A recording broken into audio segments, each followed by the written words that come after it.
Hi! Kamusta? Kung bago ka sa channel na to, general readings po ang mga video ko. Ibig sabihin, pwedeng mag-resonate sa'yo, pwede ring hindi. At pwedeng maging para sa'yo, sa kapartner mo, sa ex mo, at sa crush mo ang ma-vibe kong energy. Kung hindi para sa'yo ang reading, pwede mo ring panoorin ang moon, rising, and Venus signs mo. Kasi baka alin man dito sa 3 signs na to ay mag-resonate na sa'yo. Pakitingin na lang sa description box below ang link para mahanap ang mga ito. So, magsimula na tayo. Hi, Gemini. Welcome sa aking YouTube channel. Ano po bang messages na kailangang malaman ng mga Gemini sa loob ng isang linggo na to?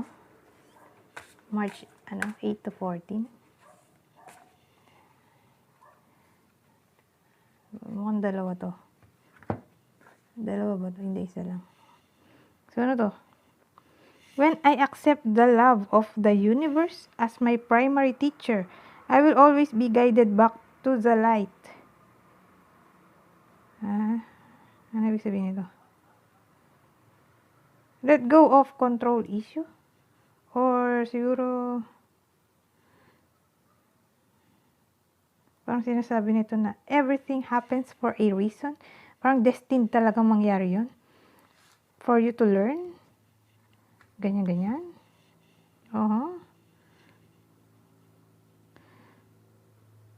Parang mistakes are the best teachers. Ewan ko. Ano nagsasabi ko? Hindi ko alam.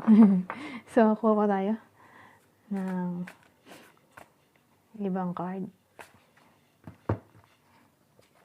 Ay! Joy is the ultimate creator.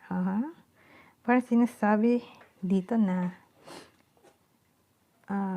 priority ang sariling happiness. Or i-create mo yung mga bagay na magpapasaya sa'yo. Sabi dito, may binanggit na universe. So, back up mo si universe para gawin ang mga bagay na gusto mo. So, ano ba? Mukhang dalawa. Ay, dalawa nga, Abay, dumidikit. Yan.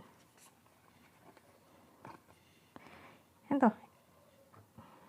In every moment, the universe is conspiring to bring me toward right-minded thinking and the energy of love. So, ano yung sabihin yan?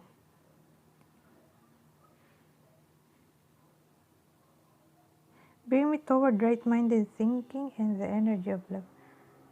Siguro ipa-universe mo na ang about love. Ewan ko, yung umabas sa isip ko. Anything na about love, ipa-universe mo na. So naman to? Hope is the conduit for miracles. Never lose hope. Siguro yung meaning nito. There is a miracle waiting for you. Hindi ka mawawala ng pag-asa. Lalo na sa love. Ewan ko. Hope, love, miracle, love, universe. Ano meaning nun? Ipa-universe mo na yan yung about relationship, ganyan-ganyan. So, ano pa? Ito naman, hope. Ay, nako. Ayaw makuha. Ito na nga lang. Oy! Ito. Attack, pain, fear, judgment, and any form of separation are merely calls for help. Ano yan? Siguro, ano to? Gemini, no? Siguro, sinasabi dito na wala namang masama kung hihingi ka ng tulong sa iba. Kung feeling mo in pain ka, or depressed, or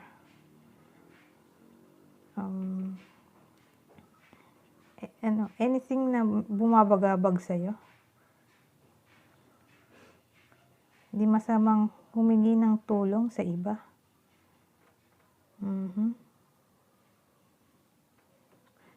Pero may mga stars, no? Ano ibig sabihin nun?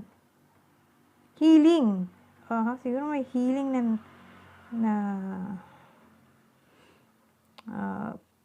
parating para sa'yo kung ganito man yung nararamdaman mo in the past or nowadays. Yung feeling na inattack, binackstab siya or gano'n. Pain, fear, ganyan. Or anything na may kinalaman sa judgment na parang maling judgment sa iyo.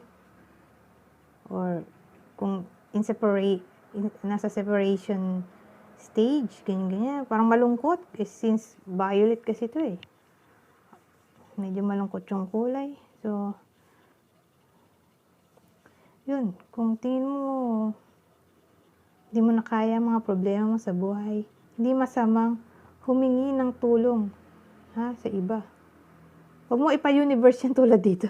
Yung sa love, siguro, yung sinasabi kong ipa-universe mo yung love, all about love or relationship, kapag single ka at naghihintay ka ng may darating sa'yo. Okay, wag mo habulin yung tao. Hayaan mo po sa dumating. Yun yung meaning ko dito, sa universe. Pero dito, pag ganito medyo problematic, syempre, wag mo ipa-universe yan. Kailangan mo ng masasandalan ng problema. Okay? Kasi, syempre, may mga bagay na mahirap i-solve mag-isa, di ba? Kailangan din natin ng tulong ng ibang tao para makuha natin yung healing na gusto nating mangyari. Okay? Mabigyan tayo ng tamang guidance, ganyan-ganyan. Dahil kapag di mo alam ang gagawin mo sa mga decision mo o sa mga problema. So, mag-end na ako. At dahil 6 minutes na to, meron pa akong introduction. Di 7 na to yata. So, I think that's it for now, Gemini. Kindly like, subscribe, and share my videos to help me grow my channel. Goodbye for now.